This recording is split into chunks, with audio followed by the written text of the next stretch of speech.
I think that was the most shocking thing for me, to actually sit there, because the C-SPAN cameras, they show the desk. And so what happens is the senators stand outside of where the cameras can view it. So as they're hanging out and chit-chatting and hugging and fist bumping, and they're off camera. You can't see it on C-SPAN 2, but you can see it when you're sitting there in the gallery. And I was the only person that sat there all day.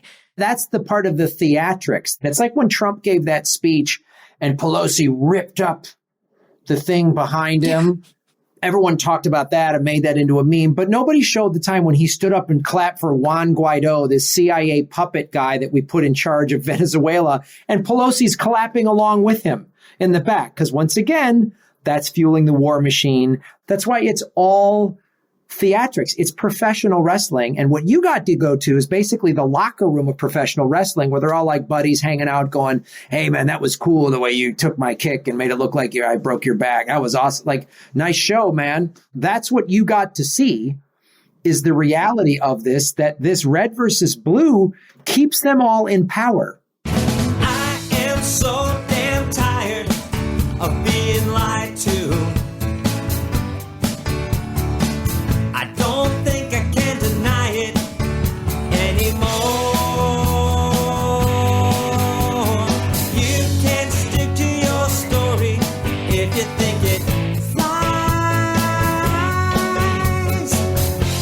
but I'm not gonna buy it anymore. Hello, my friend, and thank you for listening to the 260th episode of Congressional Dish. I'm your host, Jennifer Briney. If this is your first time listening to this show, thanks for checking it out, especially because I know that turning on a podcast about Congress might sound a little boring. And so therefore, someone either told you to listen to this show, so please thank that person too. But yeah, thanks for giving a congressional podcast a shot. It's good for you. It's good for the country, because you're going to know things that other people don't. Today's episode is about something that seems to happen every year. It is about Congress's failure to do their most basic damn job again. You see, Congress was supposed to fund the 12 categories of government by end of day on September 30th, but they didn't. Instead, they passed a so-called continuing resolution to kick their deadline into the future. Now, if this bill that kicked their deadline didn't become law by the end of the day on September 30th, the government would have shut down again, and so they had to get it done. And because of that dynamic, the continuing resolution was a must-sign bill. And Congress almost always attaches stuff to these bills so that things can hitchhike their way into law without having to be debated and passed on their own. And this bill was no exception to that annoyingly stubborn rule. And so today I'm going to tell you exactly what was put into that new must-sign law. I'll tell you about the good, which there certainly is, and then you can judge for yourself if there's bad in there too. You'll know exactly how I feel about it, but I don't need you to agree with me, but I will tell you everything that's in there. And I will do so with my guest on this episode, Graham Elwood. Graham and I have known each other for, quite a few years now. When we met, Graham was one of the co-creators of my all-time favorite podcasting festivals. It was called LA Podfest, which was a 3-day fan festival where we could go to see our favorite podcasts performed live. I had dreams of being on the stage one day. But unfortunately, my favorite podcasting festival doesn't exist anymore. I think it was just ahead of its time. But Graham and I have remained friends despite not getting to see each other every year like we used to. And as I was reading this law, Graham and I were chatting on Twitter about our crazy government, as we do. And I invited him onto the show because he's a political comedian and he knows this In fact, he's currently touring with his new hour, which is full of jokes about government madness, and he's preparing to film that hour for a special. He's also the host of the YouTube show The Political Vigilante, and he's co-host of Government Secrets with Lee Camp. And so Graham is clearly someone who is hungry for details about what our government does and why they do it. And so he joined me from Berlin to geek out on what our country's newest funding law is doing to us, or more specifically, what it's doing with our money. And I want to give you a heads up that if you're not paying for Congressional Dish at the rate of literally anything you think is fair, you're not going to hear this full episode. Because when this bill passed the Senate, I was sitting physically in the Senate gallery. I sat up there for 4 hours on September 29th, watching the senators huddle outside the camera's views. I watched them vote on nominations and then the funding law. I saw them giving thumbs up or thumbs down motions from the hallways. I watched some of them vote in jeans, but the cameras couldn't see them, so it didn't seem to matter. And I watched them interact with each other on the floor of the Senate.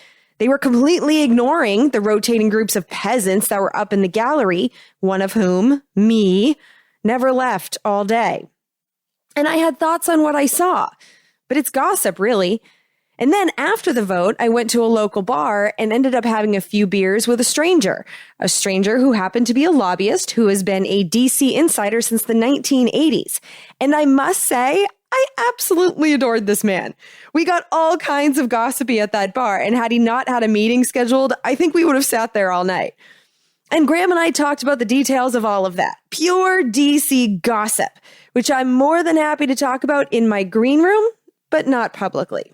I don't like to spread rumors to the entire internet, just the part of the internet that is my community. And so what I decided to do was give the public the parts of our conversation that I can and will prove is true in the show notes. Because as usual, everything that airs on Congressional Dish has been fact checked, and you can see that for yourself by going to the show notes on congressionaldish.com. And the gossip, the fun stuff, like I said, that's just going to be for my community. It's a community that includes my friends, my family, and people who are part of the production of this show, either part of the physical production or the producers who pay for the show using any method you want on congressionaldish.com. Now, the fastest way to get into my green room and be a part of my community is to contribute per episode via our Patreon. So patreon.com/congressionaldish. But if you really want to pay another way, like with Zelle or PayPal or paper checks, whatever you want, we do have a jerry-rigged green room feed that we can give you. And so email Lauren at congressionaldish.com along with your payment setup confirmations at whatever rate you consider fair. Works the same whether you're on Patreon or paying another way. But you contribute what you consider fair for the value you receive, and then Lauren, who is my sister, will get you set up whenever she can. She doesn't check her Congressional Dish emails every day, and so when she does, I'm sure she'll get back to you. She's very good about that, but she's also a mom with 2 little kids and other things to do. And so Patreon is the fastest and easiest way to do this. And so if it's all the same to you, support us there on Patreon. And thank you to everyone who already does. Okay. So now, before I get into my conversation with Graham about the new law, I do want to set you up so that you are in the know about what we talk about. And there's really only one thing that I think a lot of people could miss the significance of without a little bit of backstory. And so during this conversation, we're going to talk about some viral comments that were made by a man named Jeffrey Sachs in an interview he did this week on Bloomberg. And Jeffrey Sachs, to put it bluntly, is an economic hitman. Now, I've talked extensively over the years about how our government, since the end of World War II, has been captured by people who want the entire world to operate under one economic system. The system has a lot of names. Its ism name is pretty much capitalism.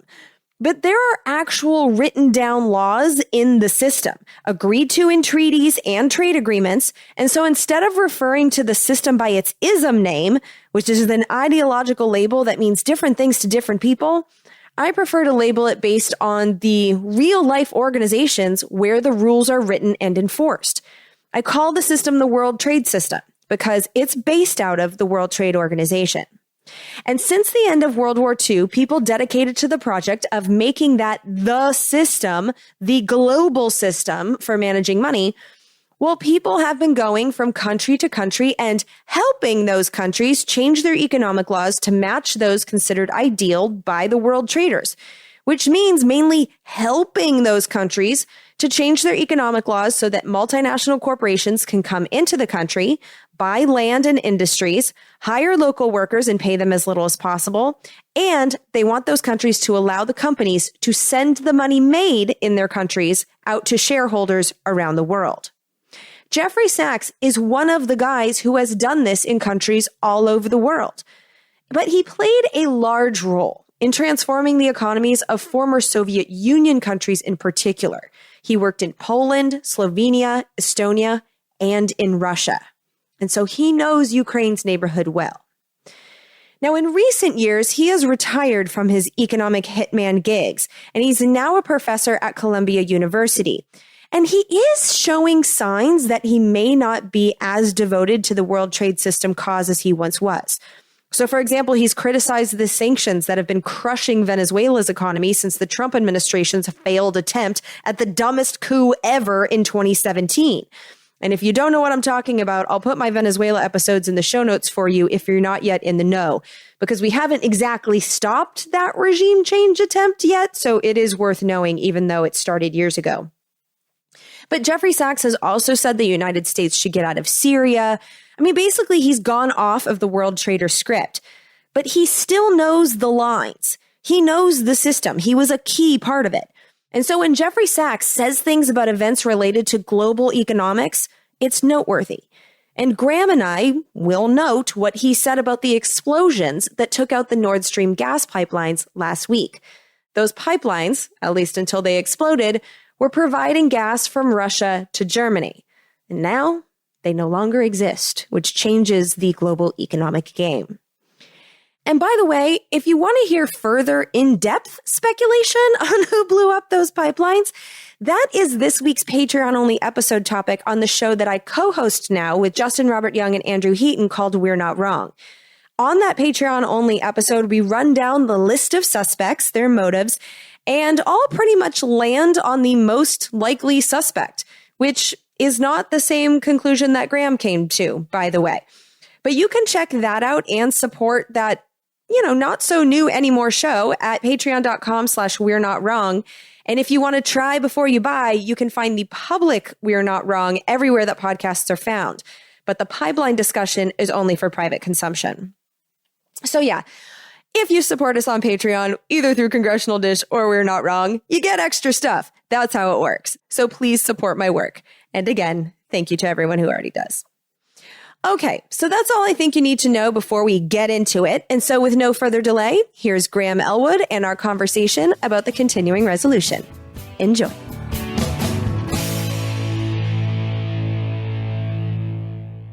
Before we get started, would you like to tell my audience who you are and what you're up to and where they can find you and why you're a perfect guest for Congressional Dish? Yes, my name is Graham Elwood. I'm a stand-up comic, director, producer, and also have been doing a YouTube show for the last 5.5 years called Political Vigilante, and then where we just cover a lot of the stuff the mainstream media isn't, and in a way, or if we are, it's something in a way they aren't. I've covered Epstein pretty extensively, and also do a show with Lee Camp called Government Secrets. We're on our 100th episode where we basically break down all of the evil stuff the United States has been doing since its inception. And it's all stuff that is, it's not conspiracy. It's all stuff that is out there. Freedom of Information Act documents. It's out there for people, but there's a reason why it's not talked about. I've been a professional stand-up comic for a long time, so I'm on tour the whole month of October. You can go to grahamelwood.com. I'm hitting London, New York, Madison, Wisconsin, Detroit, Cincinnati, and taping my comedy special in Chicago, where it's an hour of me talking about how both parties are corrupt, and I make fun of a lot of stuff. So that's what I'm up to. Just go to grahamelwood.com. So basically your content is right up my audience's alley.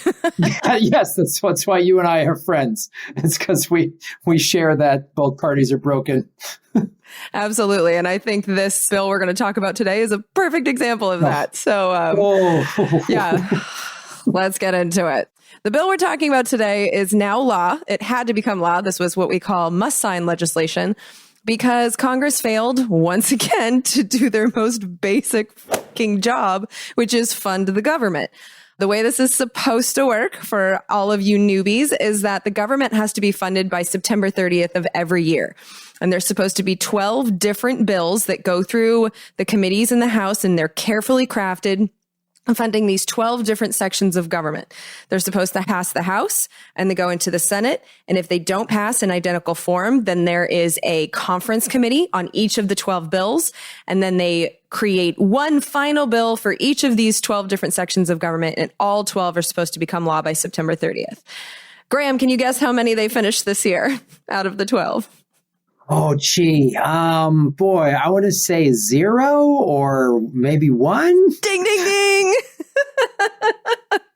A big fat 0, which is bad even for Congress. And so they had to fund the entire government temporarily so they could kick their own deadline.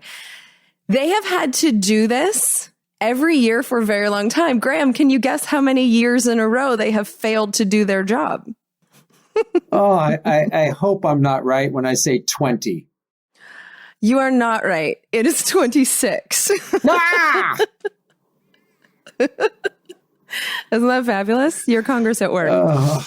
And so this year, they've kicked their deadline to December 16th, which is infuriating because they do this every year. They kick the deadline to right before the holidays so that they can fill up this must-sign piece of legislation with goodies that journalists are too busy with their own holiday shit to actually go and look into. And by the time people come back to work in January, it's long forgotten. So we've set up that same situation again. Basically, like this whole government funding thing is it's a failure. This bill becoming law the way it did, it's a failure of Congress to do their most basic jobs. And when this was voted on in the Senate, I was in the Senate. It's the first time I've ever stepped foot in the Capitol. And I sat up in the gallery for 4 hours to watch not only the vote, but what went on before the vote. And so it was the first time like I've actually seen what goes on the Senate floor. And it was, you know, you think you can see things on C-SPAN. You can't. It's a completely different vibe when you're actually in the room. And it was fascinating to have this rotating group of tourists come into the Senate gallery because they weren't really sure what they were looking at. And of course, like I'm sitting up there. And so I'm happy to tell everyone what they're looking at. And you would hear parents tell their kids like, oh, they're funding the government today. And I'd be like, oh, no. Let me tell you, this is them failing to fund the government. They're kicking their deadline so that they can go do what they think are their real jobs and go campaign. So I got shushed more than once by the sergeant at arms because I'm trying to educate all these people like, oh, no, you're witnessing failure here. Make sure you tell your kids correctly. I think that sums up America right there. You're like the best form of a patriot ever in like wanting to get the truth on how democracy is made. And they're like, shh, quiet. Like, just, This is a deliberate. I used to think maybe they were just incompetent idiots. And I don't know that I think the system is designed for this so that nobody really knows. It's deliberately convoluted. So like you can say they can go out and just campaign. And then we Americans, it's too complicated for us to pay attention to. So they can just do all this stuff behind closed doors. And then we go to the polls every 2 years and think we're participating when we're not. That's my, I really think that's how they set it up. And I think there's a lot to that. In fact, since this bill has become law, I think there's a lot of evidence that that's the case based on the way that this particular bill is being portrayed in the media. So last night I was on a bit of a Twitter rampage because I keep seeing this bill be referred to as a hurricane relief bill because the Democrats keep bullshitting about it and saying that the Florida Republican members voted against this hurricane relief bill as Hurricane Ian was destroying Florida. And they're talking about this bill. Now, have you heard this talking point? I know that you're over in Europe right now. Yeah, this is the typical why the duopoly is so bad, because each party can just shade things to say, oh, the other party's bad and keep America in this, oh, my party's good, their party's bad, and not paying attention to that. We're all getting screwed by the 1%. Yes, exactly. So yeah, there's this talking point going around. It's definitely something that started with the Democrats, but the media is just repeating it, or at least like garbage media. So like Axios, here's a headline. Marco Rubio, Rick Scott call for Ian relief as Florida Republicans vote against FEMA funding. Huffington Post, Florida senators request more federal aid despite not voting for hurricane relief. Newsweek, Matt Gaetz votes against disaster relief days after Hurricane Ian hits. And the thing about this talking point is, as I was up in, the rafters in the Senate, I hadn't gotten the chance to read the bill. And so I was sitting there and I saw Rick Scott vote against the bill, and one of the reasons I was watching him in particular is he looks even more like the Crypt Keeper in person than you would think he does. So when he walked in all bald and creepy, I was like, ooh, there he is. And it was an enthusiastic thumbs down. And so I saw him vote against it. Rubio didn't even bother to show up. And so this talking point actually worked on me. I ended up putting something on my Instagram story being like, yep, I saw them vote against it, blah, blah, blah. But then I read the bill. So on the floor of the Senate, Patrick Leahy got up and said that there's $18.8 billion for FEMA. And that's the number that's been widely reported in the media. Now, the continuing resolution we're about to consider contains $18.8 billion for the FEMA Disaster Relief Fund. It would bring available resources in the fund to approximately $35 billion to respond to these and other disasters. The thing is, once you read the bill, there's nowhere in it that clearly says that there was $18.8 billion for FEMA. There's no FEMA funding that's listed in the table of contents. It turns out what they did is the FEMA funding was increased in a tiny paragraph. It was one sentence long that authorizes money to be spent, quote, up to the rate for operations necessary to carry out response and recovery activities. So it's basically like unlimited. And it allows FEMA to access its entire account for 2023 instead of just the portion it would have access to until December 16th if that one sentence wasn't there. But that section didn't have a title. It had no dollar amount. And the only reason that I understood what that paragraph was doing is because I went back to look for it. I read the bill twice and I missed it. So even if members of Congress had read every word like I did, which let's be honest, they probably didn't. But even if they had, they can be forgiven for not knowing that $18.8 billion for FEMA was on the line on that vote because it wasn't clear at all. And so you have to imagine the Democrats that are in Congress that are spreading that talking point. They have to know how convoluted that was and how not obvious it was. So that's making me a little bit crazy just watching that bullshit. But then there's the Republican bullshit. Now, this is mainly from Republican voters, not from people in Congress. But there's a lot of Republicans out there being like, well, they voted against that hurricane relief bill because the Ukraine money was attached to it. Now, unlike the FEMA money, this Ukraine money was clear as day. It got its own section. It was very clearly, it was clearly that $12 billion was appropriated to Ukraine. But as I'll tell you in a minute, it's actually a lot more than that. But while it's true that most of the Republican members voted against the funding law, all but 10 voted no in the House and half of the Republican senators voted against it, they didn't debate that Ukraine money at all. They bitched about border security not being funded. They bitched about refugee assistance being funded. And then they bitched about the government spending any money at all because of inflation or whatever. I oppose this CR for several reasons. First, we should be here addressing the border crisis, the energy crisis, the inflation crisis. This bill does nothing to fix any of these issues. The administration asked for $1.8 billion to assist migrants, which they have received in this legislation. But they did not ask for a single penny to secure the border. We should not fund a government that is allowing an invasion across our southern border and is giving hundreds of millions of dollars to the countries that are facilitating that just south of our border. We should be cutting our spending and not increasing inflation by more massive spending as reflected in this package today. This CR does nothing to address the fentanyl issue. It does nothing. It's because the base of the Democratic Party, the woke yuppies who stay at home and are on Zoom classes all day, view this issue as a Cracker Barrel problem, something that will never affect them because they don't shop at Walmart. They drive a hybrid, not a Chevy Silverado. So that's why we're not seeing urgency on the fentanyl crisis.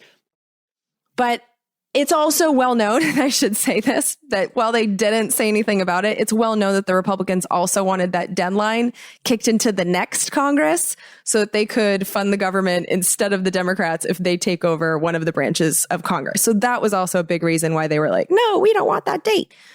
But the thing that I think is really important to note here is that while on Twitter, I'm seeing so many people trying to excuse those no votes because of the Ukraine money, there was no debate about Ukraine. I sat in the Senate personally for 4 hours and no one even brought it up. So this Ukraine funding, which we can get into the details of in a second, but it's clearly uncontroversial in Congress, even if the Republican voters think that there was a no vote that represents their feelings on Twitter. So I just wanted to see, I mean, you're in Europe right now and that pipeline just exploded and you're much closer to Ukraine now. Like, as someone who pays a lot of attention to this and is currently in Europe, what are your thoughts on Ukraine and us sending even more money to it? Like, how are you feeling about this and what are you hearing in Europe? Do you feel like it's different there? Is the coverage different?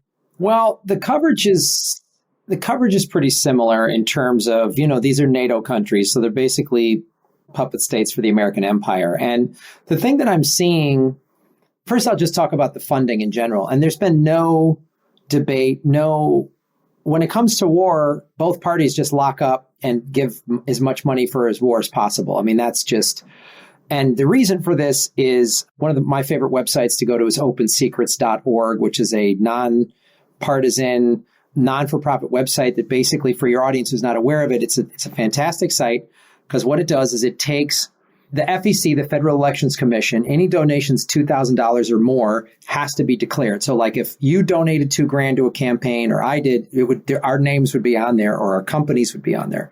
So it is the best truth website to really find out what the truth is. So in 2020, the defense industry donated $49 million across all candidates running in all different races.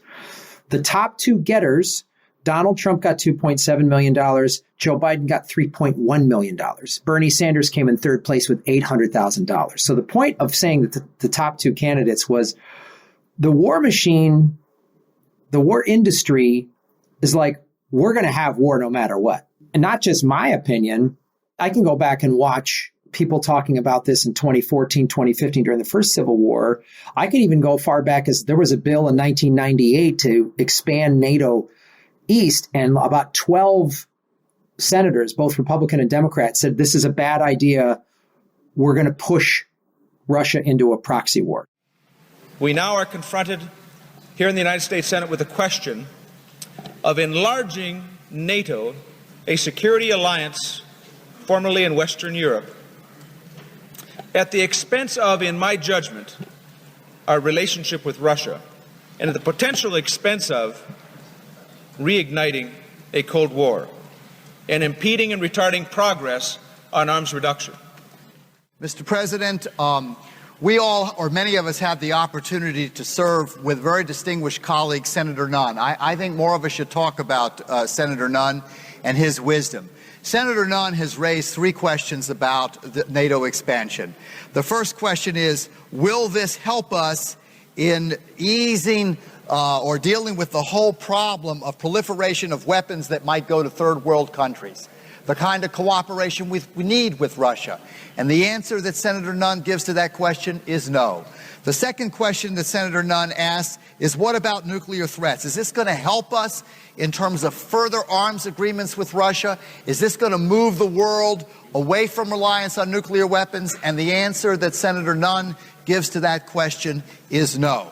The third question that Senator Nunn raises is, what about reform within Russia? What about the forces for democracy? What are the Democrats with a small d all trying to tell us? And the answer that Senator Nunn gives is that they are telling us that this NATO expansion, expanding a military alliance against the Soviet Union that no longer exists, against a military threat that no longer exists, is a huge step backwards.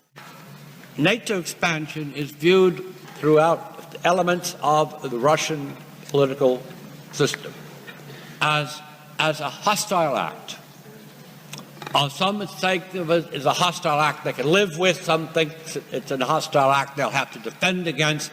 And they have said that if they have to defend their territory, they will do so with nuclear weapons. It's all they have left. So there's a lot of people that have been probably saying America's been pushing Russia into this proxy war. So we've wanted this war. The defense industry wants this war because the defense industry just wants nonstop profit, which is why we've already given somewhere in the neighborhood of $70 billion to Ukraine. So this extra whatever $13 billion in this bill is just tacked on. I mean, a couple of weeks ago during the Mississippi water crisis, which has not been fixed, the mayor of Jackson, Mississippi, and the governor of Mississippi said, we need roughly $3 billion to fix our water problem.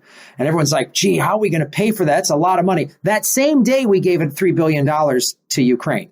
So Ukraine is just never-ending money like any war. I mean, and whenever I hear bipartisan, I'm always like, uh-oh, that means the American people are really going to get screwed because that's just never-ending war. Now, specifically what's going on in Europe. So I'm in Berlin right now, and recently, Germany, there was a huge protest because the sanctions the United States has put on Russia are actually hurting Europe, not Russia. Russia has dealt with this quite well, despite what our media says. I talk to people that live in Moscow because our media just says Russians are starving, the Russian army is collapsing, and that's just not true. The Russian media puts out its propaganda, and we put out ours. So basically, there was a protest in Germany recently because the gas prices in Europe, they get the majority of their oil and natural gas from Russia. So now the United States sanctions is hurting that. And the Germans are like, many Germans are like, the hell with this. Why are we doing this with America? And everyone's like, this could be a very long, cold winter in Western Europe. And then Jeffrey Sachs was just on, I believe it was Bloomberg, saying this looks like, and there's evidence to suggest, these are his words, I'm paraphrasing, but to suggest that America blew up the Nord Stream pipeline. The main fact is that the European economy is getting hammered by the sudden cutoff of energy. And now, to make it definitive, the destruction of the Nord Stream pipeline, which I would bet was a U.S. action, perhaps U.S. and Poland. This is Jeff, we got to stop there. That's quite a statement as well. Why do you feel that was a U.S. action? What evidence do you have of that? Well, first of all, there's direct radar evidence that U.S. Helicopters, military helicopters that are normally based in Gdansk, were circling over this area. We also had the threats from the United States earlier in this year that one way or another, we are going to end Nord Stream. We also have a remarkable statement by Secretary Blinken last Friday in a press conference. He says, this is also a tremendous opportunity. It's a strange way to talk if you're worried about the piracy on international infrastructure of vital significance. So I know this runs counter to our narrative. You're not allowed to say these things in the West. But the fact of the matter is, all over the world, when I talk to people, they think the U.S. did it. Blinken has hinted at doing that. And when people go, oh, Russia, the notion that Russia would blow up its own pipeline is preposterous. This pipeline is a revenue stream for them. It's literally, I put this on Twitter. I said, I have an oil pump in my backyard that brings me in a lot of money, and it makes my rich neighbors mad because it hurts their power. So I'm going to blow it up to spite them. It makes Russia would, and if Russia wanted to shut this down, they just turn it off. They have the off switch. Why would they blow up their own pipeline and kill a revenue stream that they actually need because they are being sanctioned by the West so hard? So again, it's the war machine, and our show Government Secrets. America has been, and I don't like Putin's invasion of the Ukraine. I've been to Iraq and Afghanistan as a comedian, so I've seen war as up close as you can as a civilian. I don't know what real combat's like, but I've been on a helicopter that came under fire. I've seen rocket attacks, and I've seen wounded soldiers and civilians, and so I'm against war. It's just awful. But America, Zelensky before the invasion was saying the West is stirring this problem up, and then the invasion happens, and now he has to say all the stuff he has to say because he needs our funding. But we've helped create this problem. And it's just to the never-ending war budget. So it doesn't surprise me that this bill has an extra $13 billion in it that's plain as day, that wasn't even debated in the 4 hours that you were on the Senate, because it's never debated.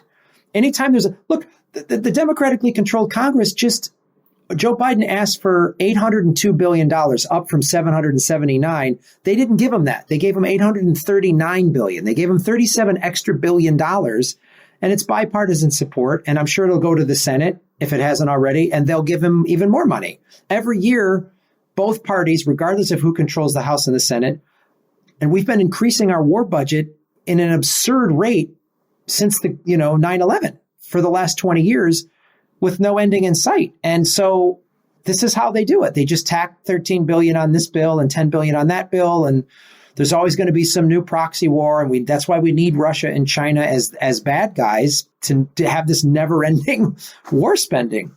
Yeah.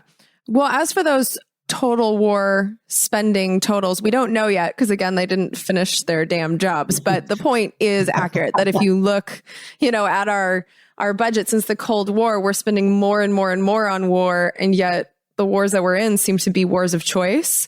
They're wars that our government is either starting or inserting ourselves into. What I find kind of fascinating about this $12 billion in this particular law is how much of that is actually going to the State Department. So a full third of it in that section is going to the State Department.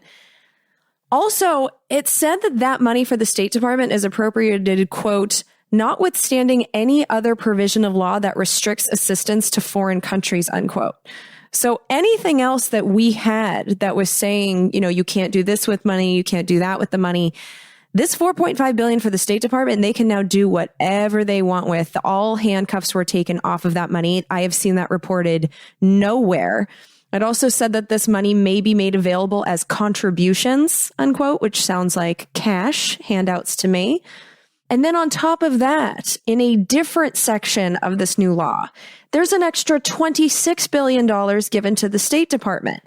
Now, the biggest chunk of that goes to their diplomatic programs, which you would hope that they're doing some diplomacy. But $6.2 billion of that goes towards the Foreign Military Financing Program, which can go to, as it sounds like, other countries' militaries, including Ukraine. There's also $4.5 billion in there for international disaster assistance. Now, yes, this could go to Pakistan and other places where there are disasters, but what's happening in Ukraine does count as a disaster, so some of that money can go there. $3.5 billion for refugee assistance, which can go to help the people of Ukraine. That's the only money here that I actually support. Then there's $850 million for the Europe, Eurasia, and Central Asia account, which is Ukraine's region. And then I just have to add this. I don't really know if this is for Ukraine, but there's $100 million more for the State Department's Transition Initiatives account, which is just as regime changey as it sounds.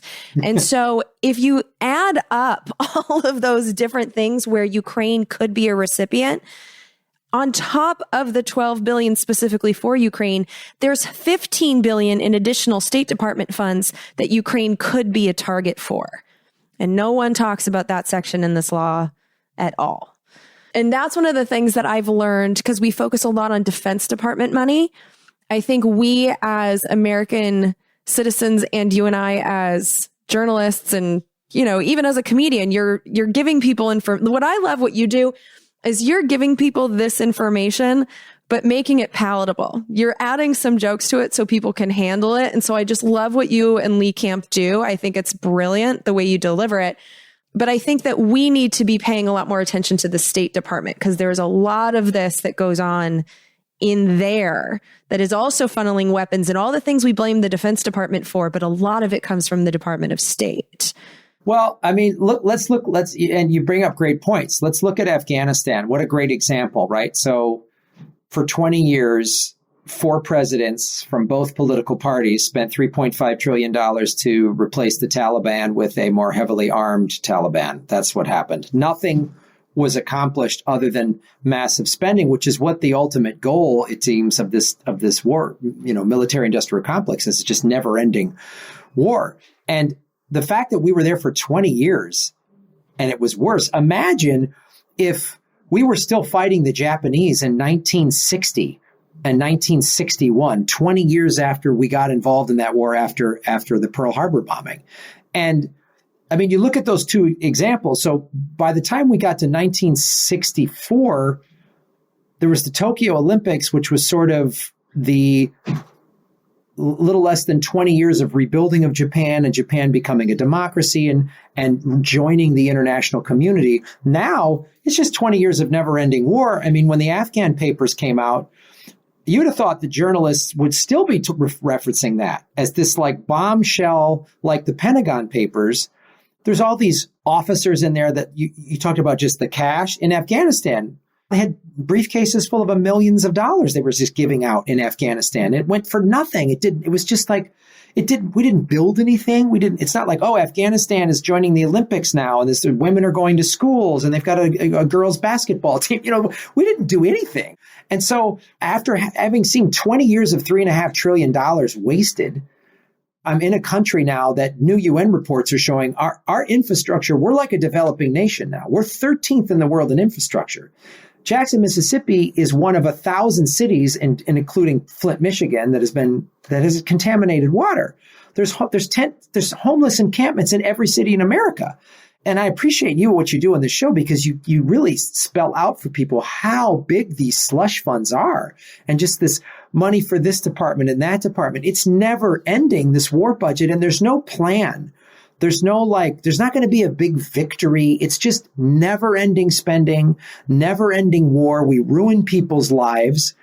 And who gets screwed the most is the Americans. And then, of course, this just gets put on all these bills. The defense industry goes like that. And then, in the last election, people like Bernie Sanders were trying to get Medicare for all, and always the corporate media that gets money from the defense industry and oil industry and, Pfizer and insurance. Yeah, insurance companies. They're always asking on the debate stage, how are we going to pay for this? No one. I dare you to find one person in the corporate media to say, how are we going to pay for this Ukraine money? How are we going to pay for this bigger military budget?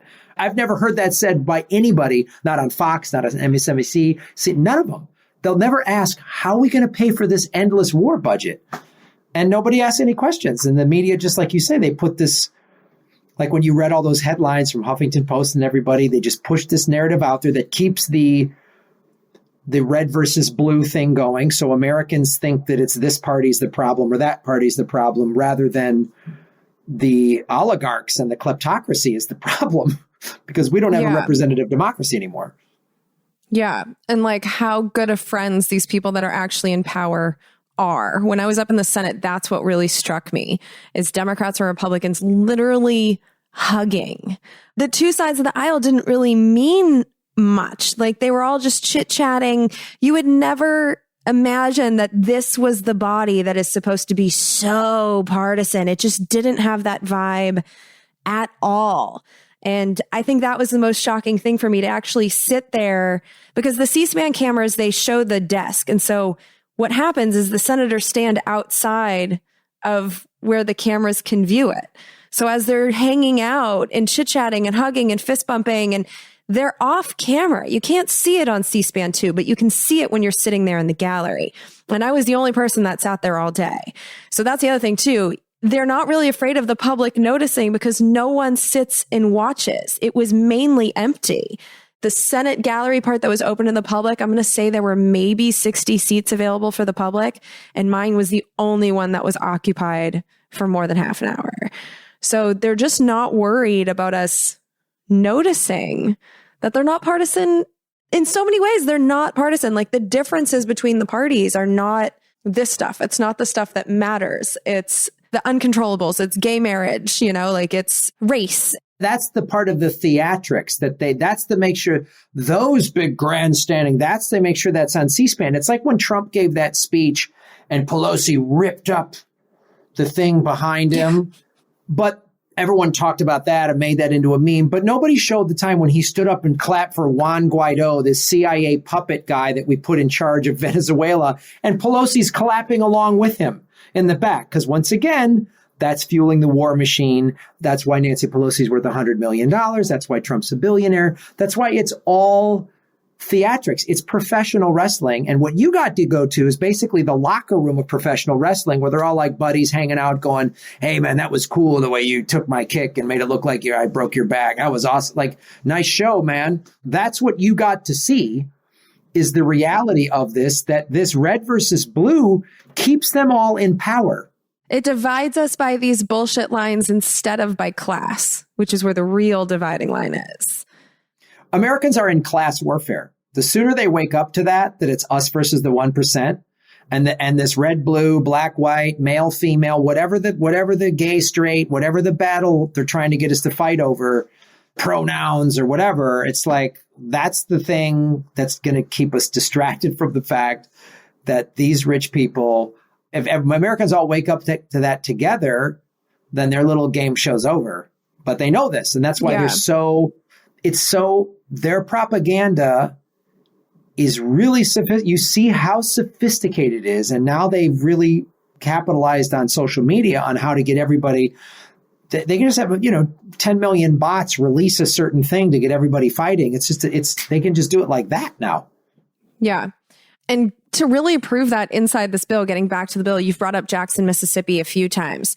And I actually see a lot of the Ukraine funding to be a part of this class war. Now, obviously, there is a real war happening in Ukraine. I do think that the Ukrainian people are totally innocent in this. And that's, I think, the tragedy, that they're losing their homes and their country to a war that, I can't say that we started it, but I also can't say that we didn't provoke it, because in 2014, I've done many episodes about this, but in 2014, we, with Joe Biden being the point person as vice president, helped orchestrate a coup in that country. And that's really, like, there's been a civil war being fought in the Donbass region now the whole time. Now it's just a hot war that America and Russia are fully in, and we're not pretending that we're not a part of it anymore. Like, we're fighting in the same regions where that civil war was now. It's just the stakes are higher. And there's a lot of different people that said that this situation we're in now, this proxy war over the Donbass, was kind of inevitable. And here we are. And then when you look at the money, there's so much money going to procurement.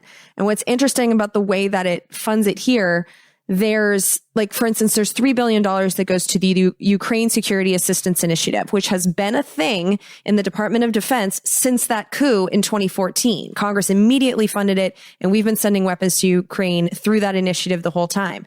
But half of that money, so $1.5 billion, can be spent replacing Department of Defense weapons that were already sent to Ukraine.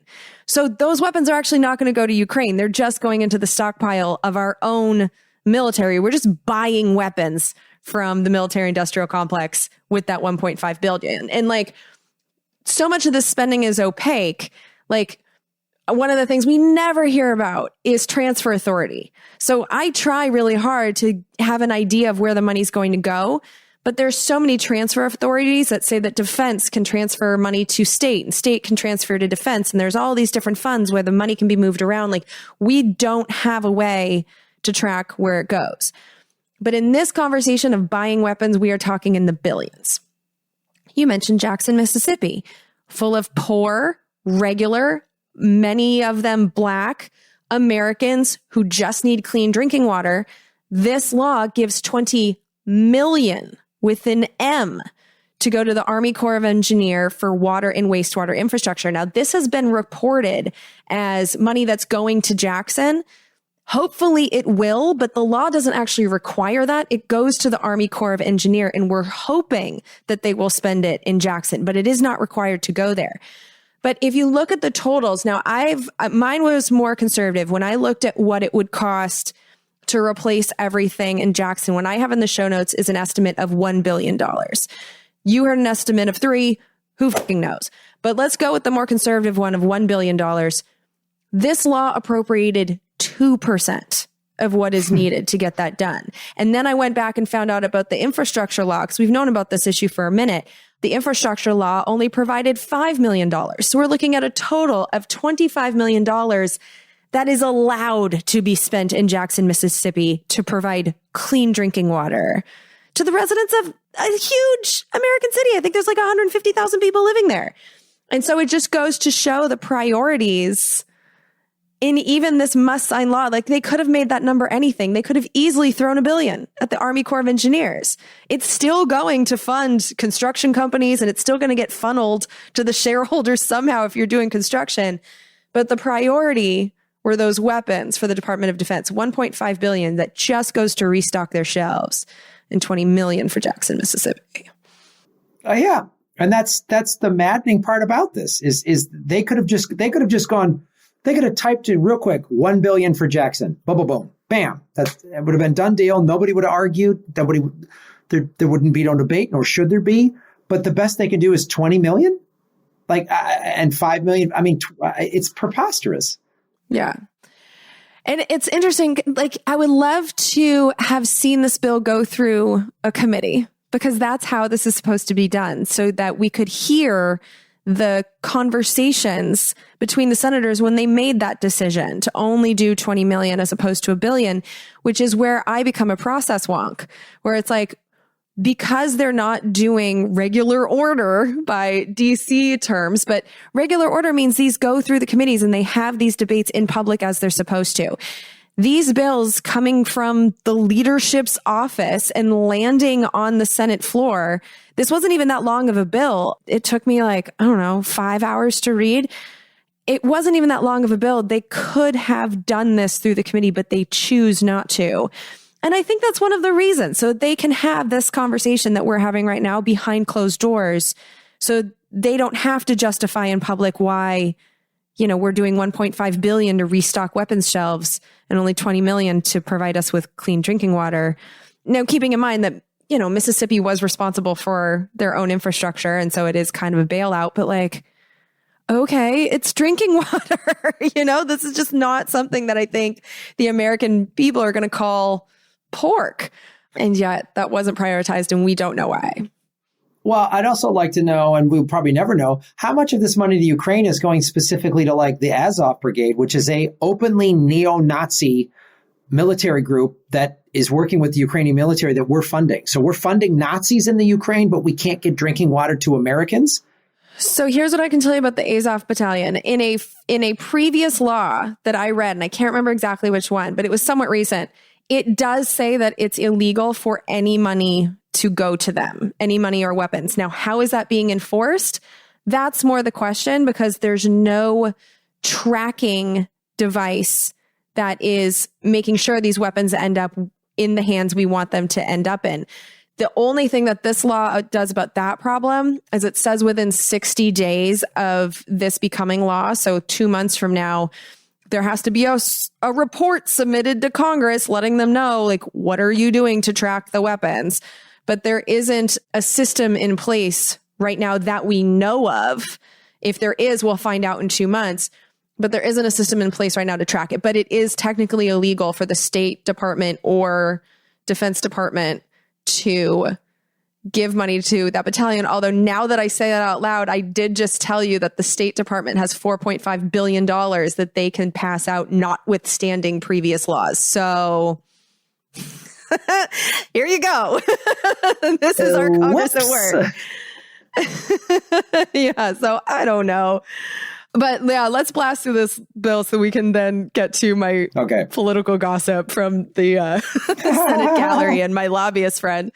Because I don't want to make it out to seem like this was that much of a scandal. The truth is, even with these problems with the bill, I still would have voted for it, because there's $1 billion in low income home energy assistance. As we all know, our gas prices are high as well. So I fully support that.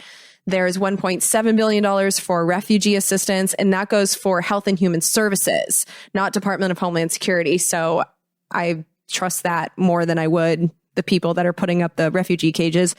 There's some really important extensions for programs for sick and homeless veterans, and it goes past December 16th. So until September 30th, 2024, disabled veterans will be able to get their nursing homes paid for. It also extends payments to cover veterans' travel expenses to the VA. And there was a whole bunch like that. So not all pork is bad, some of it's bacon and delicious. Yeah. There's also, so do you remember a giant fire that happened over the summer in New Mexico? Yes. Okay, because I was in Europe at the time, and for some reason, I didn't know about this. But there was this huge fire. Apparently, it burned over 500 square miles, damaged over 3,000 structures. And whoopsie daisy, the Forest Service started it. So they were doing a controlled burn in April, and apparently they did it on a windy day. This was somewhere in New Mexico. The fire got out of their control. So they were able to fight it. They got it 91% contained, but then another windy day kicked up. Another fire started. The two merged. And when they merged, it became the most destructive fire in New Mexico's history. It burned for 4.5 months. So what this law does is it provides $2.5 billion in actual money to the people that were harmed by that. So this isn't like you have to go through your insurance or any of that shit that most people have to deal with when their homes burn down. For this particular fire, the government is responsible for all of it. So it provides $2.5 billion, but the authorization is unlimited. So for the people of New Mexico, that's real cold hard cash. And it says the government is responsible for 100% of the payments. So I think that's worth people in New Mexico knowing and chasing that money, because I've never seen the government take responsibility for anything at that level. Yeah. So go get your money before they change their mind. Like literally, yeah. Like get on it. Do it now. You don't want to wait. Now, like push pause and get online and figure out how you got to apply for this so that you're not screwed. Yeah. Yeah. That is our advice. There was also a whole section in here about USDA user fee reauthorizations. These are fees that are charged to companies that sell drugs and medical devices. And it turns out that this is one of the big squabbles about government funding right now, is what they're going to do about the fees. I guess there's a bunch of policies they want to change. And Senator Richard Burr did something to stop all of those from being included in this. And the reason I bring this up is that this is going to be a big debate in Congress, because they're going to try and get all those policy changes stuck onto this upcoming holiday crisis bill, the next government funding crisis. But I just find it kind of fascinating that this is the fight they're having, because I looked at the whole section and my eyes glazed over. I fell asleep 5 times. I was like, who cares? But in Congress, these corporate fee battles are such a big deal to them. And yet they affect us like not at all. And yet those that are going to pay close attention to this next bill's crafting, this is a storyline. But like, I don't care and I won't be following it. So that's all you're getting, Congressional Dish fans, because I don't care. And then the one last thing that I wanted to bring up, and maybe I'm a dick for doing so, but I keep noticing it. And it's a consequence of us having very old people in our Congress, and they keep dying in office. And every time I see a member of Congress die in office, they get $174,000. Their family does. And I've seen it with a lot of people, like Don Young just died of old age. Like I'm seeing it a lot. And I saw it again in this law for Jackie Walorski. I think it's Walorski, for her family. She was 58 years old. She's not one of those that just died in office. She died in a car crash. It's super sad. She was with 2 of her staffers driving through Indiana, and we actually got more details on the crash. It turns out that her staffer was driving at 82 miles per hour, which is 30 miles per hour above the speed limit, crossed over the center line to get around a flatbed truck, and he hit the car coming in the opposite direction. That's awful. Isn't that so awful? Ugh. So everyone that was involved died. So Jackie Walorski, the member of Congress, her 2 staffers, and the woman who was driving the other car. Her name is Edith Schumacher, and she was 56 years old, just driving mind her own business, completely innocent. And so I see this line again in this bill giving Jackie Walorski's family $174,000, but nothing for the 2 staffers, nothing for her constituent and the family that was, this woman was killed as her member of Congress was speeding down a freeway. So I'm kind of sitting here looking at this like, should members of Congress be getting this 1-year salary, or their families be getting this 1-year salary when they die from their former coworkers? And if we are going to do this, isn't it gross that we left out the staffers that died in the same exact crash? Like, it's another class thing for me, that they feel like the member of Congress is just so much more important than the people that were in service to her in that car and the constituent that was killed, that they were just not acknowledged as having died in the same accident. So that just gives me the icks, or am I just being too picky here?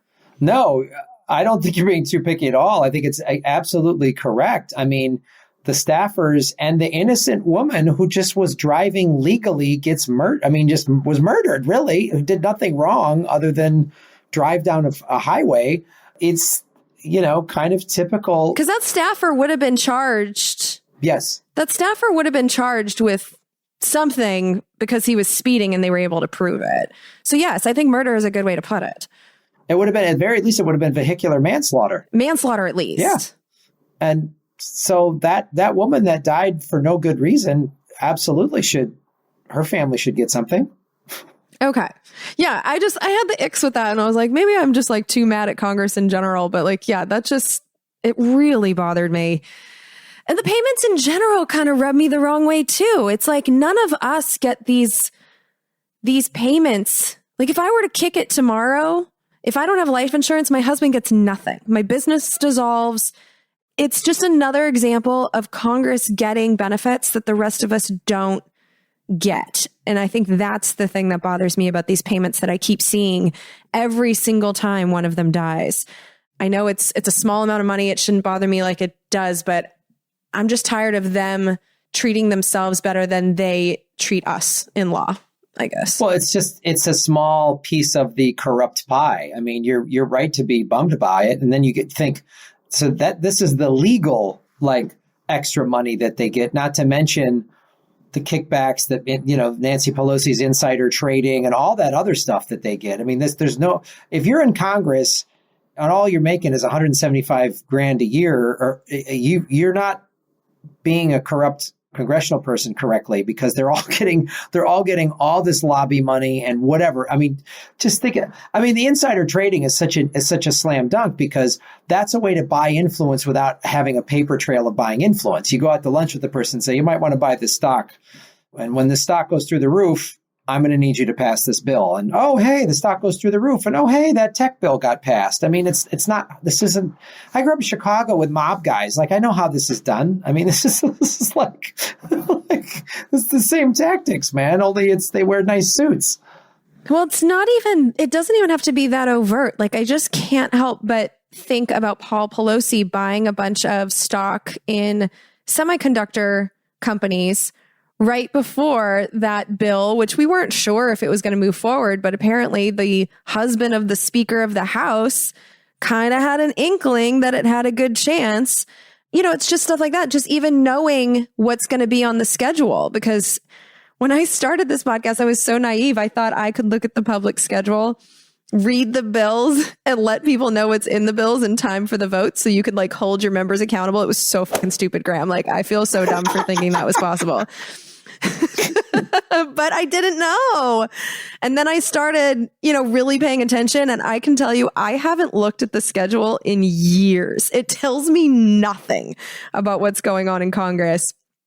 And so what we are getting and what Nancy Pelosi is able to just talk about over dinner, it doesn't even have to be like, oh, Paul, can you go buy some IBM stock? It's just, this is what we're doing this week. This is what we're voting on. Like, that's enough. Just knowing what your wife is up to, that's enough to trade on, which is why they shouldn't be allowed to trade.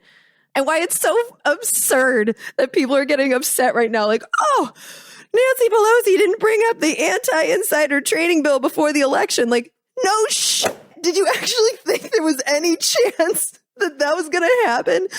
People are asking me, like, are you going to do an episode on it? I'm like, no, I don't do episodes on things that don't have a prayer. Like, Nancy Pelosi is not the person who's going to solve this problem. Oh, people have so much hope. It's that is the downside of doing shows like yours and mine, is once you see how it's really done, and then you hear friends of yours like, well, if we could just get this person elected and that bill passed, you're like, no, that's never, there's no Santa Claus like this. It's not happening. It's so corrupt. The whole system is completely rigged. I feel like George Carlin in one of his last specials. You know what they want? They want obedient workers. Obedient workers. People who are just smart enough to run the machines and do the paperwork and just dumb enough to passively accept all these increasingly shittier jobs with the lower pay, the longer hours, the reduced benefits, the end of overtime, and the vanishing pension that disappears the minute you go to collect it. And now they're coming for your Social Security money. They want your retirement money. They want it back, so they can give it to their criminal friends on Wall Street. And you know something? They'll get it. They'll get it all from you sooner or later because they own this place. It's a big club, and you ain't in it. And then says, my favorite line. Because the owners of this country know the truth. It's called the American dream because you have to be asleep to believe it. It's true. Although I will say this, let's end it on, my Pollyanna, naive, hopeless, I know that it probably won't happen, but I wouldn't keep doing this job if I didn't see a single avenue to non-violently changing things for the better. And the reason I do this and the reason I started focusing on the House is I do like the system that they set up for us governmentally, not politically. That's the part that's been rigged. But the system allows us to fire everyone in the House every 2 years. They control the money, and we have the chance to clean house every 2 years. That's an enormous amount of change that can happen if we were to ever find a way to mobilize that. And I also did an episode, I think it was 2018, where I checked, and in all 435 districts in the United States, there is a path for an independent to get their name on the ballot for the House of Representatives. Now, the qualifications vary widely. Some states, you have to live there for 30 days, and that's pretty much it. Other states, like Texas, is actually not that hard. 500 signatures. You can do that at, the grocery store in a couple of days. There's a money barrier to certain ones. And then like Georgia won't even tell you the qualifications. That was the hardest one by far. I kept calling the Secretary of State's office and they just wouldn't tell me what I had to do. So Georgia is fucked on a lot of levels. But for most of us, there is a not that hard path to getting on the ballot for the House that we can do without participating in either of these parties. And just knowing that to be the case gives me enough hope, not necessarily that we can change the House all at once, but I do have weird dreams of myself and a couple of friends, smart comedians like yourself maybe, that can weasel our way into the House and do what we're doing right now, but on the floor.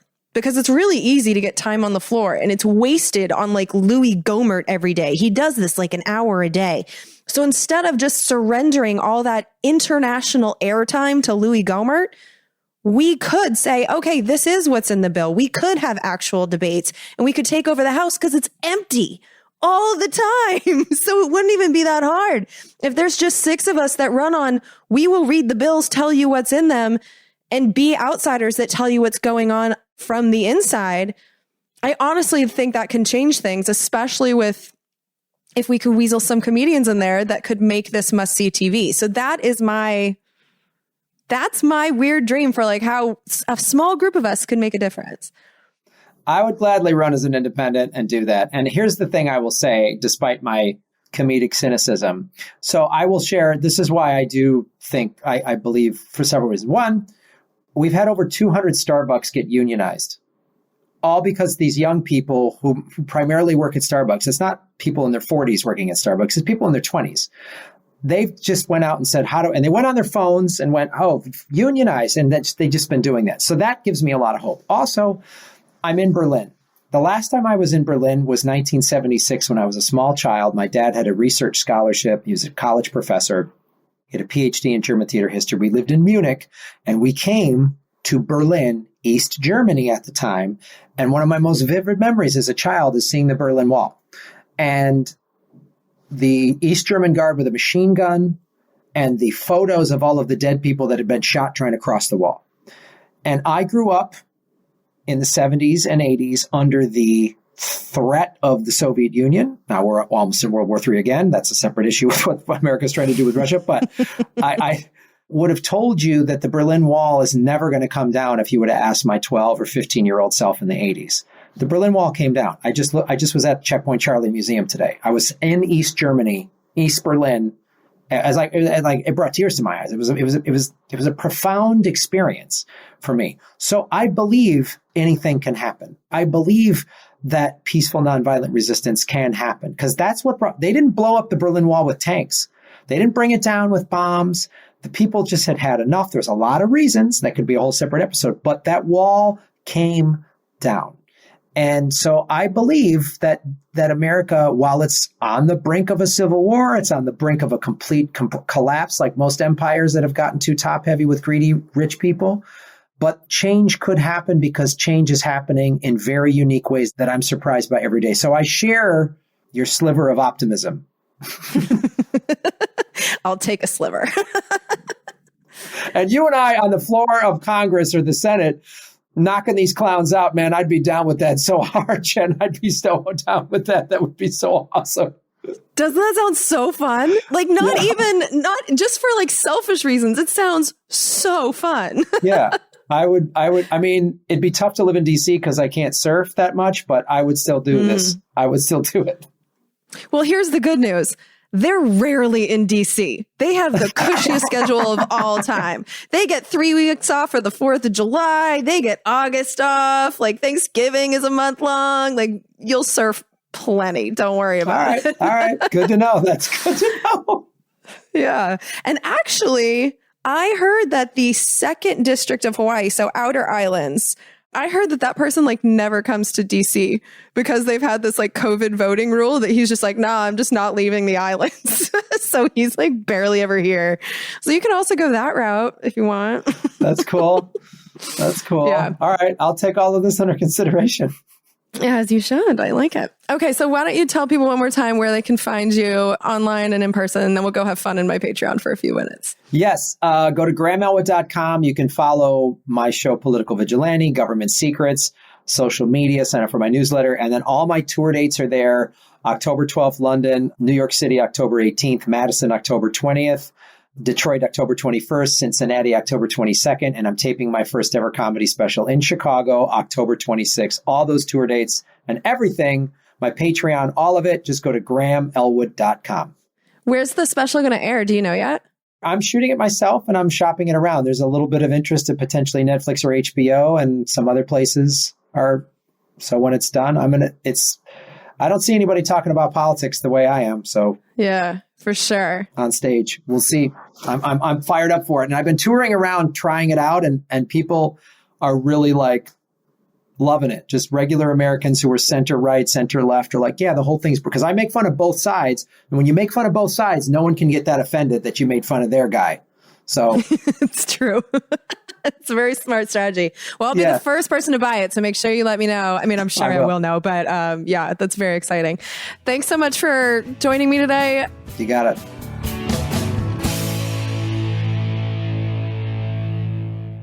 Isn't Graham the best? I just love smart people who are also funny. Those are just the best humans, and I put Graham in that category.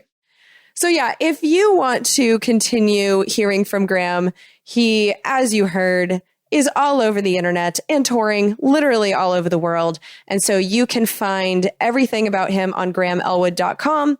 And you can also find links to all of his stuff in this episode's show notes on congressionaldish.com.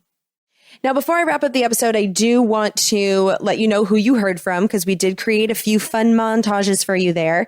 And I wasn't able to introduce the speakers in real time since I did not have sound clips on deck. And so first up, when you heard from the Republicans, they were all Republicans, and their reason for not voting for the continuing resolution, the 4 people you heard from were Kay Granger, who represents a district in Texas, Tom Cole of Oklahoma, Bob Good of Virginia, and Guy Reschenthaler. Might not be saying that correctly, but he's from Pennsylvania. He was the one that was saying all that nonsense about fentanyl and Walmart and trucks and hybrids and just word vomit. He was the one that word vomited all over the House floor. We also had another montage in here, which I was really grateful to Graham for letting us know about the 1998 debate on NATO expansion, because I had never actually read or watched that debate before. And so I played you some clips from Senator Byron Dorgan of North Dakota, Senator Paul Wellstone of Minnesota, and Senator Daniel Moynihan of New York. None of them are still in the Senate anymore.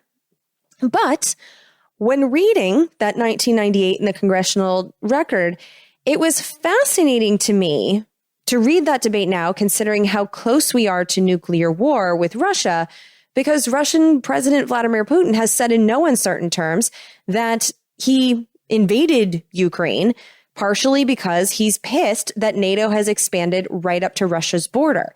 And Ukraine becoming militarily interoperable with NATO was a red line that he wouldn't accept. And what was fascinating to me about reading that debate in 1998 is that there was a certain senator back then who was the leader of the side of the debate, arguing forcefully, like yelling kind of forcefully, for NATO expansion. See if you recognize this voice. The truth is, notwithstanding the knowledge on the part of Russia that we're going to expand, they continue to destroy their nuclear weapons under the non-Lugar agreement. They endorsed and they have ratified the CWC agreement. They've committed to take up the START II agreement. Nothing we have done relative to expansion has any negative impact on the continued cooperation between the United States and Russia to deal with the threat of nuclear warfare.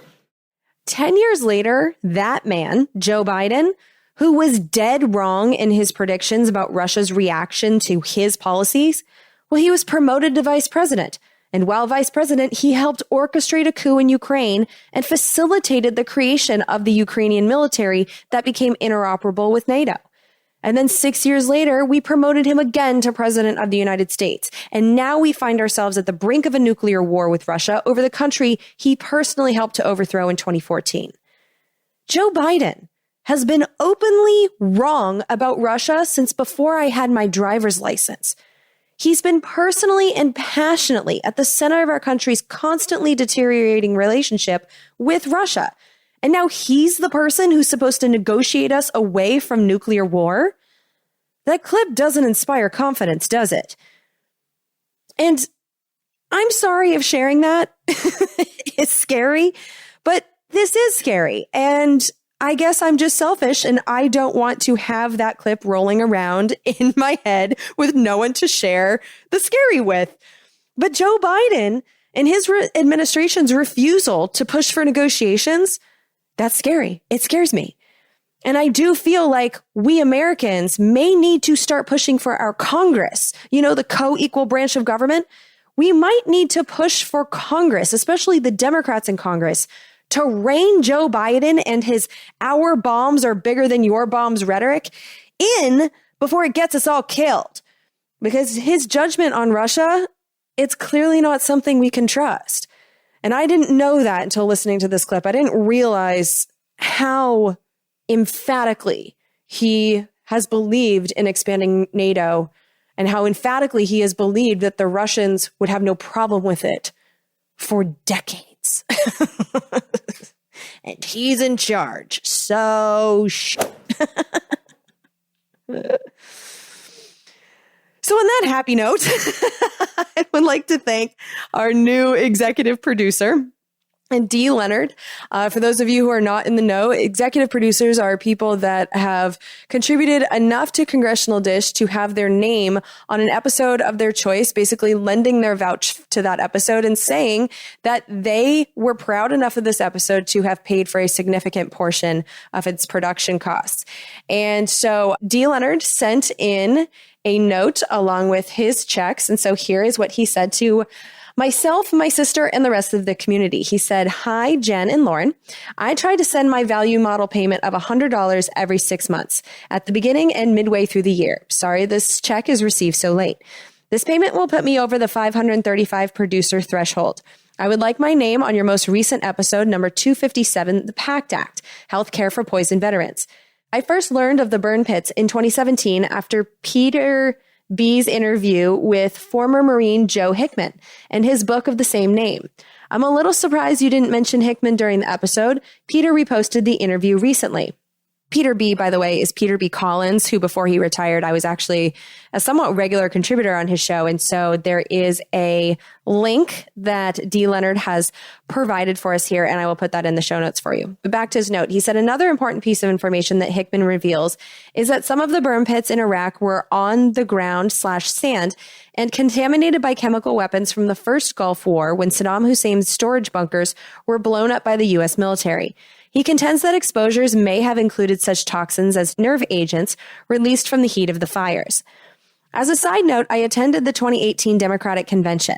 During an extended break, I was able to speak with Shelley Pingree, a longtime U.S. House representative for Maine's 1st District. I talked to her about the situation with the burn pits, Hickman's book, and his description of exposures and the health effects, including cancers among numerous military personnel, many only in their 20s. Her reaction was as though she had not heard of the burn pits, and at the time, that over 100,000 military personnel were on the VA registry.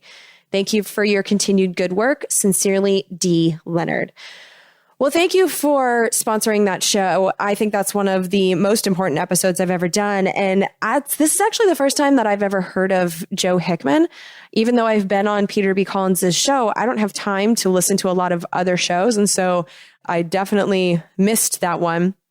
And as for the research for that episode, I mean, there were so many rabbit holes I could go down, just so many different poisonings, so many different stories. And so I couldn't catch them all. So thank you for letting us know about Joe Hickman's work. We will provide the link to the community.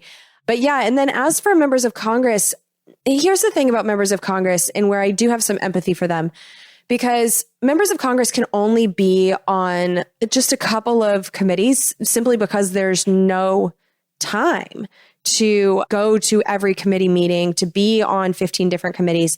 And so Shelley Pingree might not have been on one of the committees where burn pits were discussed. And as I've discussed on this show many times, there can be 20 hearings in one day between the House and the Senate. And so it's physically, I mean, I guess technically it's possible to watch every hearing if you don't have any nights and weekends and you sleep very little. I mean, to say that it's impossible to watch every hearing isn't technically true, but it's not practical. It's not realistic. And so if she's not, or anybody is not on one of the committees that deals with veterans or with military affairs, it really is possible that they're not aware of these issues. This is why communicating to our own representatives and our own senators and their staffs is really important, because they're all in their own little bubbles. And so if something is important to you, just because it's been discussed in Congress in general, doesn't mean that your members of Congress were in those conversations. And so by calling your member of Congress and writing the emails, you know for sure that you've at least reached one staffer in their office and said, hey, this is an issue that I think you need to know about, and it's important to me. So we do have a role here to play when it comes to educating our own lawmakers. Also, just so you know, while we're on the topic of executive producers, we have a list of the episodes that have the most executive producers, and we actually have a pretty long list now of episodes that are tied for first place because they all have 2 executive producers. And so for those of you who like to game this system, if you have an episode that you want to be the standalone number 1, if you pick from this list, that's how it's going to happen, because we have a bunch of episodes with 1 executive producer. We have now, 9 episodes with 2. And so if any of these episodes are your favorite for upcoming executive producers, you could put them in the number 1 spot by putting a credit on one of these. And so in the order of the oldest episode to the newest, and these are all the ones with 2 executive producers, we have the World Trade Organization episode. That was episode number 102, which was really where I first had my eyes open to the World Trade Organization and the whole global economic system.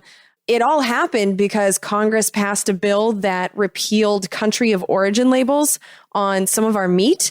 And I just said, there's no Americans that I've ever met that are like, please take the labels off of our food. We don't want to know where our food is coming from. And I'm like, why the fuck would they do this? This is not something the American people are asking for. I don't know who would ask for this. And it turns out that they did it because of World Trade Organization rules. And that just led me down the mother of all rabbit holes. And so in my 102nd episode is where I really, for the first time, examined the World Trade System. And so, yeah, that one has 2 executive producers.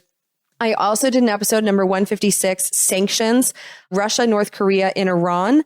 A lot of those sanctions, in fact, probably all of them, are still in effect, even though it's been many years. So that's a fascinating episode as well. I'm surprised that this one is not the number one. Actually, I'm surprised it only has 2 executive producers, but the National Endowment for Democracy episode is episode number 186. I consider that one of the most mind-blowing episodes I've ever done, because this is a super shady organization that is funded by our government, but it looks like it's not a part of our government. But members of Congress are on the board. It funnels our tax money to institutions that are quite literally run by Democrats and Republicans. All of this is meant to seem like it's separate for the government, but it's not. It's so shady. And it's funded by the State Department.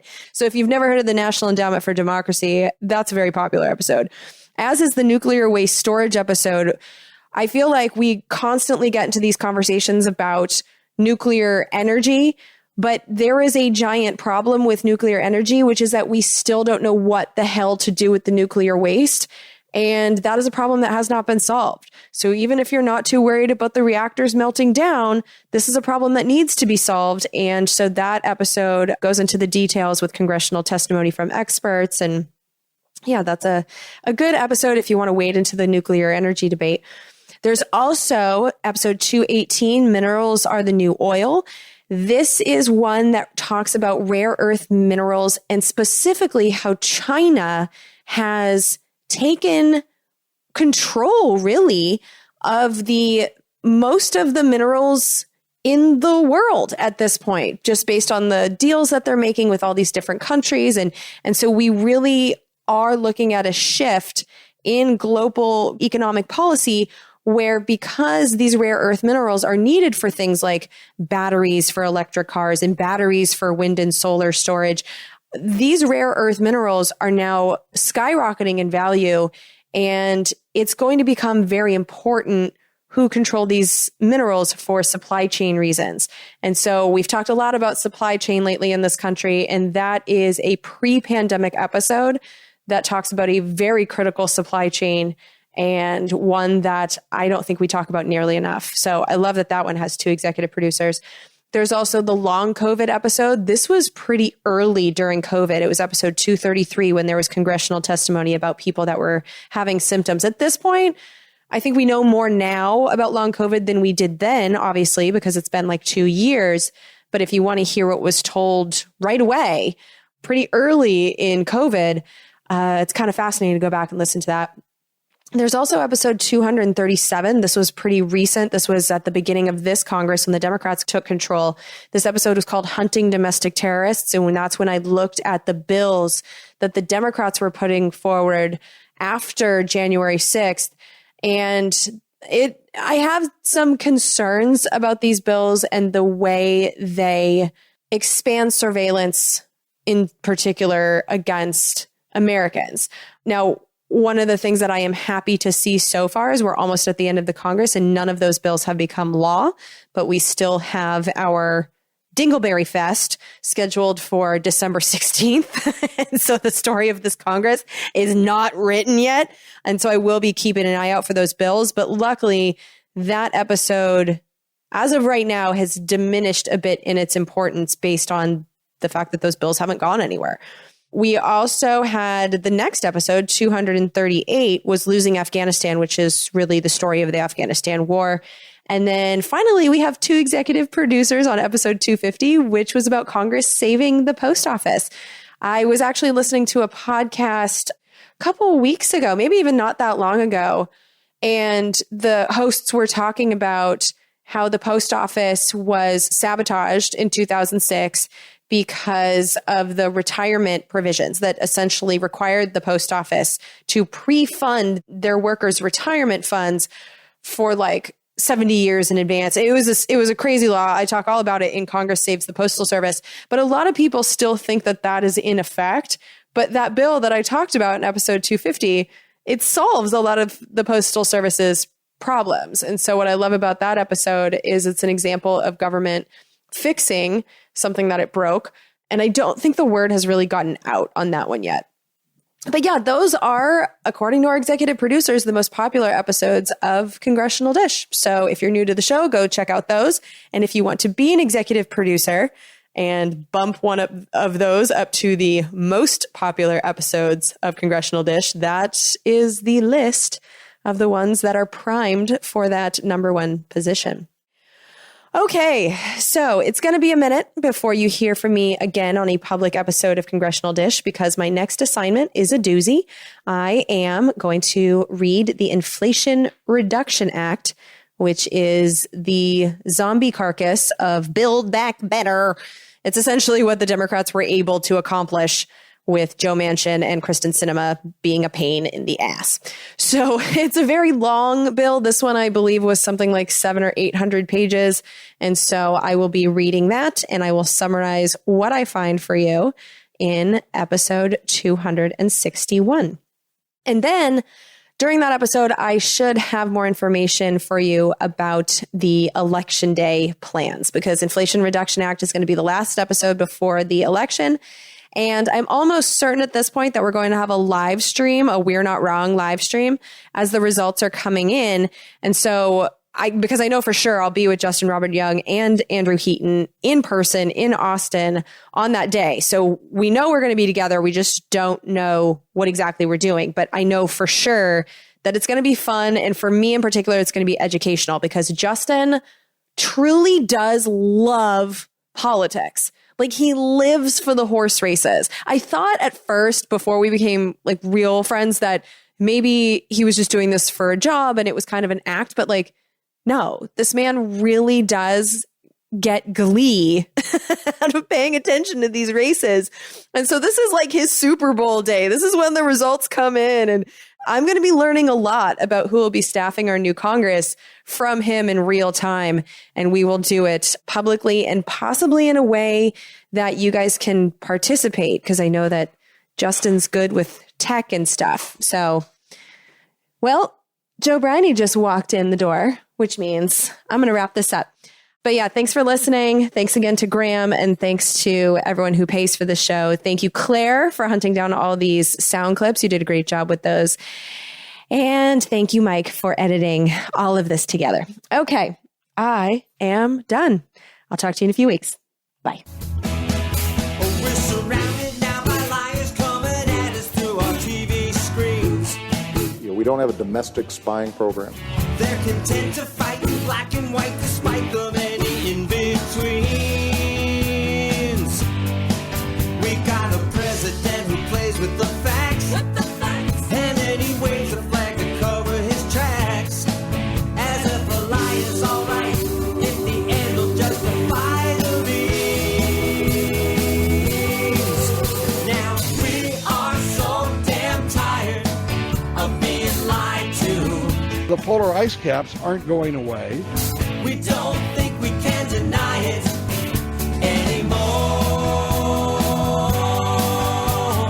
You can stick to your story if you think it flies.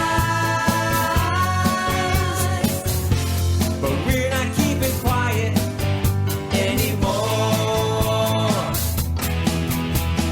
We are so damn tired of being lied to. Government jobs consume the profits of the private sector. We don't think we can deny it anymore. You can stick to your story if you think it flies. But we're not keeping quiet anymore. Now we're not keeping quiet. These bills represent common sense, bipartisan solutions that actually solve problems.